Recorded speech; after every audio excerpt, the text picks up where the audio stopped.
सर्वेभ्यो नमो नमः। आज की इस कक्षा में आप सभी का हार्दिक स्वागत एवं अभिनंदन है। आज की कक्षा का जो विषय है वो है विसर्ग संधि। यदि आप HTET CTET की तैयारी कर रहे हैं अथवा 10वीं कक्षा के आप विद्यार्थी हैं तो यह वीडियो आपके लिए ही होने वाली है। आज की कक्षा में हम जानेंगे कि विसर्ग के स्थान पर स, श, श किस प्रकार होते हैं। इस संधि के नियम अनुसार यदि विसर्ग के पश्चात तवर्ग अथवा स हो तो विसर्ग के स्थान पर दंत्य सकार हो जाता है। यदि विसर्ग के पश्चात चवर्ग अथवा श हो तो विसर्ग के स्थान पर तालव्य श हो जाता है।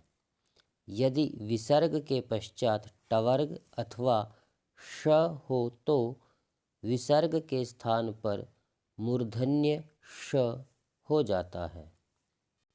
अर्थात विसर्ग के पश्चात तवर्ग अथवा स होने पर विसर्ग के स्थान पर दंत्य सकार और विसर्ग के पश्चात यदि चवर्ग अथवा तालव्य श है तो विसर्ग के स्थान पर तालव्य श और यदि विसर्ग के पश्चात ट्वर्ग में से कोई वर्ण हो अथवा मूर्धन्य षकार हो तो विसर्ग के स्थान पर मूर्धन्य षकार हो जाता है।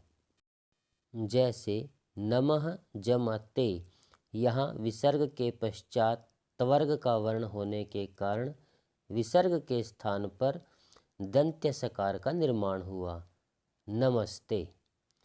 निहि जम संदेह, यहाँ विसर्ग के पश्चात दंत्य सकार होने के कारण विसर्ग के स्थान पर भी दंत्य सकार का निर्माण हुआ।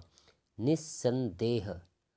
कह जम चित, यहाँ विसर्ग के पश्चात चवर्ग का वर्ण होने के कारण विसर्ग के स्थान पर तालव्य षकार का निर्माण हुआ।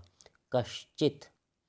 रामः जमशेते, यहाँ पर भी विसर्ग के पश्चात तालव्य षकार होने के कारण रामश्येते इस शब्द का निर्माण हुआ।